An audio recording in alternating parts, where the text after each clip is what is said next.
بسم الله الرحمن الرحيم والصلاة والسلام على أشرف المرسلين. Salam alaikum, bonjour.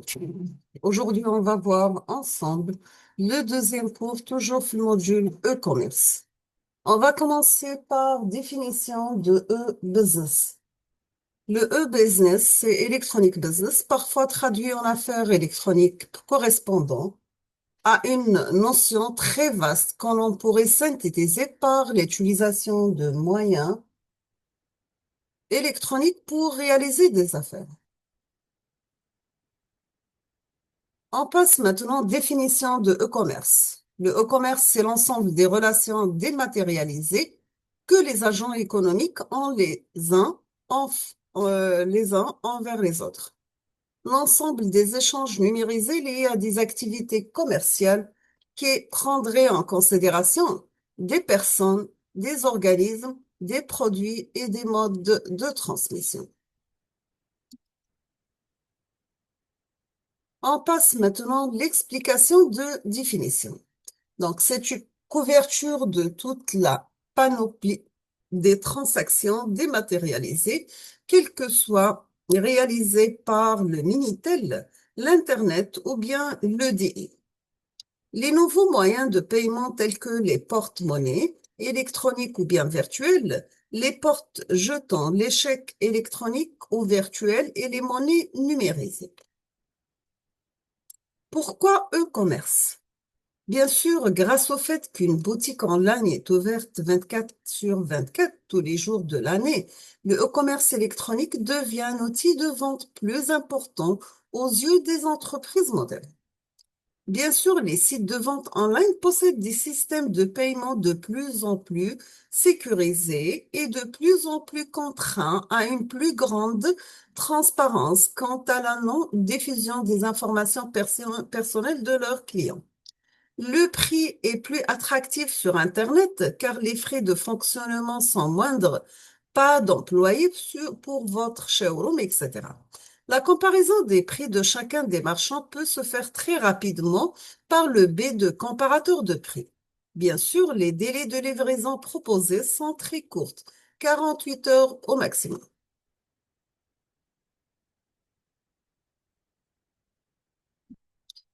Quelles sont les fonctions de e-commerce? C'est bien sûr une inscription et validation des clients et utilisateurs, gestion des profils, obtention d'un devis, conseil et catalogue électronique, gestion du panier, des commandes et achats online, gestion des stocks en temps réel avec des tableaux de bord, le paiement online suivi de la livraison, des services après-vente online. Qu'est-ce que c'est la dématérialisation de la monnaie? Donc, la disparition lente et sûre des chèques du panier est une illustration de la dématérialisation de la monnaie au profit des transactions informatiques, électroniques et numériques. Quels sont les avantages de e-commerce? Pour les entreprises, il ouvre un nouveau canal de distribution, un circuit complémentaire pour certains produits et services de l'entreprise. Il permet de couvrir des niches de marché dont l'atteinte serait jugée trop onéreuse par les moyens classiques de commercialisation. Il apporte une plus forte convivialité par rapport à la VPC, vente par correspondance, et à la commande à distance traditionnelle grâce aux multimédia qui regroupent le son, l'image, la couleur, le texte et l'animation. Et il favorise l'interactivité en développement, une relation personnelle avec le consommateur ou le client, facilitant le vente one-to-one personnalisé. Donc, il permet d'envisager des politiques de fidélisation du client à travers une offre de service et à forte valeur ajoutée. Il facilite les transactions en évitant à l'acheteur de se déplacer. Il donne la possibilité de réduire les prix publics des produits en éliminant la marge laissée habituellement aux intermédiaires. L'enregistrement des données via Internet est quasiment automatique et demande peu d'efforts, donc moins de personnel. On passe maintenant aux avantages de e-commerce, mais maintenant pour les clients. Le e-commerce est un excellent outil de présélection, la recherche du meilleur prix, pas de pression de la part des vendeurs, un marché de proximité à l'échelle mondiale. Il offre un gain de temps considérable, une offre actualisée avec des mises à jour régulières, connaître de nouveaux produits, passer de commandes spécifiques. On passe maintenant aux inconvénients au commerce et on va commencer par les entreprises. Les entreprises qui ont adopté ce mode rencontrent une résistance psychologique chez certains de ses clients. L'incertitude et le manque de confiance autour de la sécurisation des moyens de paiement, malgré le fait qu'actuellement les méthodes de cryptage de données assurent une confidentialité quasi parfaite lors de la transaction. La résistance des intermédiaires, les grossistes, les distributeurs qui craignent une destruction d'emplois assortie d'une perte de chiffre d'affaires. On passe maintenant aux inconvénients de e-commerce pour les clients. Donc, il permet le pistage informatique à partir des cookies, c'est-à-dire ces petits fichiers qui identifient l'ordinateur appelant de façon unique afin de pouvoir retracer toutes les habitudes de l'appel et de consommation. L'insécurité des paiements et la peur de tomber sur un cybermarchand malhonnête qui ne livre pas. Le manque de relations humaines et le sentiment d'isolement devant sa machine qu'a des internautes peu expérimentés, le manque de contact avec le produit, les détails et les tarifs de livraison, les difficultés de recours en cas d'ennui peut engendrer une dépendance. On passe maintenant aux catégories de commerce électronique. On va commencer par des commerces inter-entreprises, c'est-à-dire business to business, commerce grand public, business to consumer, commerce de proximité ou bien de contact. Donc, vous avez business to consumer, donc commerce B2A et A2C. On va commencer par business to business, les commerces inter-entreprises. Le client peut être une autre entreprise ou un autre service de la même entreprise. Vous avez des relations stables et de longue durée, des emplois, des systèmes de traitement coûteux, des protocoles propriétaires pour chaque réseau. Exemple, vous avez le réseau de CETA, Société internationale de télécommunications aéronautiques. Nous avons 350 compagnies aériennes et une centaine, d'entreprises qui leur sont reliées. On passe maintenant au deuxième type, c'est le commerce grand public, business to consumer. Le commerce électronique B2C permet aux consommateurs d'acheter directement sur Internet des biens et des services pour son usage personnel. Dans ce type de commerce, l'entreprise peut utiliser un questionnaire online qui lui permettra de mieux connaître ses clients, d'individualiser les contrats, les offres et d'accompagner les prospects de la commande jusqu'à la livraison. On retrouve 4 stratégies qui permettent d'intégrer le e-commerce à l'entreprise. Nous avons le click and mortar, c'est-à-dire Internet combiné au magasin traditionnel. Cette stratégie offre donc plusieurs possibilités aux clients. Repérer le produit sur le net et l'acheter en magasin. Repérer le produit en magasin et l'acheter sur le net. Et surtout avec l'intégration de l'option de géolocalisation dans le site. B2C, donc la vitrine commerciale, il s'agit d'un site institutionnel présentant de manière statique les différents produits de l'entreprise, sorte de catalogue online. Ce type de site tend pourtant à disparaître, même si son principal avantage réside dans le fait que l'entreprise peut le concevoir elle-même. Boutique au site marchand, business to customer. Donc, c'est un site commercial privé ayant pour objectif la vente de produits en e-commerce. C'est le plus compliqué à réaliser et suppose une solution de paiement online. Et c'est cette stratégie que nous allons voir dans la conception et la réalisation. Maintenant, galerie online. C'est un centre commercial virtuel dans lequel plusieurs entreprises non concurrentes se regroupent, permettant ainsi aux cyberconsommateurs de trouver à la même adresse une offre élargie et complémentaire, des livres, des vêtements, électroménagers, etc.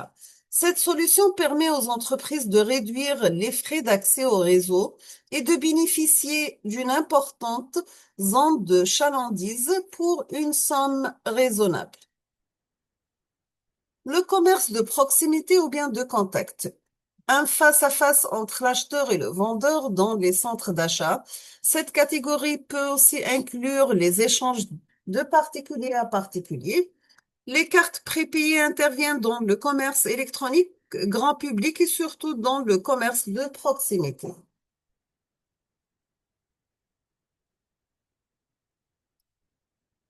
On passe maintenant aux sécurités, responsabilité du vendeur et aspect juridique. Les professionnels de la vente à distance sont tenus d'indiquer une date limite de livraison. En cas de retard de plus d'une semaine, le consommateur peut dénoncer la commande par lettre, recommandée avec accusé de réception. Le remboursement des sommes versées doit alors intervenir dans les meilleurs délais et au plus tard dans les 30 jours suivant la date à laquelle le consommateur a exercé ce droit.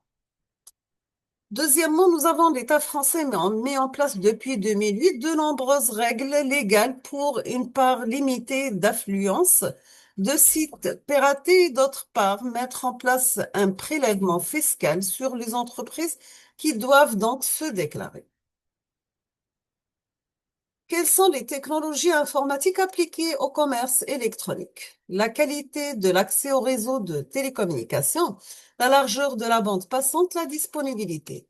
Le commerce électronique introduit un ensemble de questions sur l'interopérabilité informatique entre les systèmes informatiques des clients et des fournisseurs ainsi que des établissements financiers qui interviennent dans les règlements.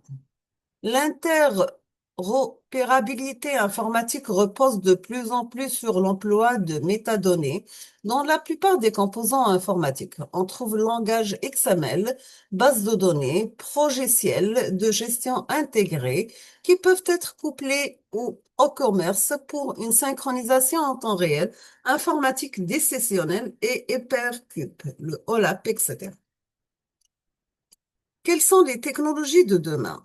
Henry Kaufman, jamais le futur n'a été aussi proche et le passé aussi loin. Trois domaines peuvent modifier les possibilités de e-commerce. Premièrement, le web sémantique. Le web sémantique qui complète les balises HTML par des balises porteuses de sens permet de trouver très simplement et très rapidement ce qu'on cherche parmi la colossale quantité de données qui sera produite en 2020. Le web pervasif. Il s'agit d'un réseau omniprésent, fait l'objet qui communique entre eux, comme c'est déjà le cas avec le AirFit. Troisièmement, nous avons le marketing nomade. Ce type de marketing est destiné à des consommateurs nomades. Le marketing d'applications, notamment mobiles, va beaucoup se développer pour affiner la géopersonnalisation, la contextualisation. Quel est l'intérêt économique de e-commerce en Algérie? Donc, c'est faciliter l'accès des paiements électroniques aux informations sur les marchés étrangers. Renforcer la capacité exportatrice des entreprises algériennes et d'intégrer le marché international. La baisse des coûts et augmenter la concurrence. Aussi, diversification des produits et services offerts aux clients. Quelles sont les causes de retard de e-commerce en Algérie? Premièrement, les systèmes de paiement traditionnels. Deuxièmement, le retard dans les transactions bancaires. Troisièmement, le manque au niveau de la réglementation et la législation concernant les transactions électroniques, les propriétés intellectuelles et la protection des mineurs, pardon, l'économie informelle et les habitudes du consommateur algérien. On termine avec une conclusion. Donc, le commerce électronique redéfinit la nature des agents économiques et le type de relations qu'ils entretiennent. Ces changements portent sur trois choix essentiels. Premièrement, l'infrastructure nécessaire pour soutenir le commerce électronique possède de trois blocs essentiels. On doit disposer d'un réseau de télécommunications fiable, disponible et de haute capacité, des systèmes terminaux, ordinateurs personnels et des cartes à puce, des moyens de sécurisation des échanges des données emmagasinées et le traitement des moyens de paiement sélectionnés. Et on termine avec les normes et les standards utilisés. Nous sommes arrivés à la fin de ce chapitre, donc je vous remercie infiniment pour votre attention et à la prochaine vidéo.